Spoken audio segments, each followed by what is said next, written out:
তথ্য গোপন ও ক্ষমতার অপব্যবহার করে রাজুক নতুন শহর প্রকল্পে প্লট বরাদ্দের অভিযোগে মামলা হয়েছে সাবেক প্রধান বিচারপতি এবিএম খায়রুল হক, সাবেক রাজুক চেয়ারম্যান নুরুল হক সহ ৮ জনের বিরুদ্ধে। দুদকের অভিযোগ, খায়রুল হকের নামে ঢাকায় জমি থাকা সত্ত্বেও তা গোপনে রেখে পূর্বাঞ্চল নতুন শহর প্রকল্পে অবৈধভাবে প্লট নেন তিনি। অপরাধজনক বিশ্বাসভঙ্গ এবং বেআইনি অনুগ্রহ প্রদর্শনের দ্বারা লাভবান হওয়ার অপরাধ অনুসন্ধানকালে প্রমাণিত হয়েছে।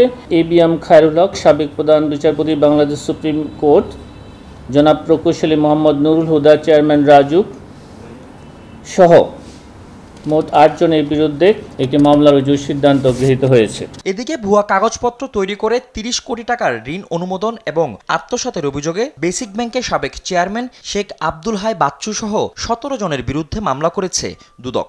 প্রতারণাপূর্বক, অপরাধজনক বিশ্বাসভঙ্গ এবং অপরাধজনক অসৎ আচরণের মাধ্যমে বেসিক ব্যাংক লিমিটেডে ৩০ কোটি টাকা ঋণ প্রদানপূর্বক আত্মসাতের অপরাধ অনুসন্ধানকালে প্রমাণিত হয়েছে। দুদক মহাপরিচালক জানান, পারস্পরিক যোগসাজশে প্রভাব খাটিয়ে এই অর্থ আত্মসাৎ করা হয়। সংশ্লিষ্ট ধারায় একটি মামলা রুজু করা হয়েছে। ফজলে আদিত্য, দেশ টিভি, ঢাকা।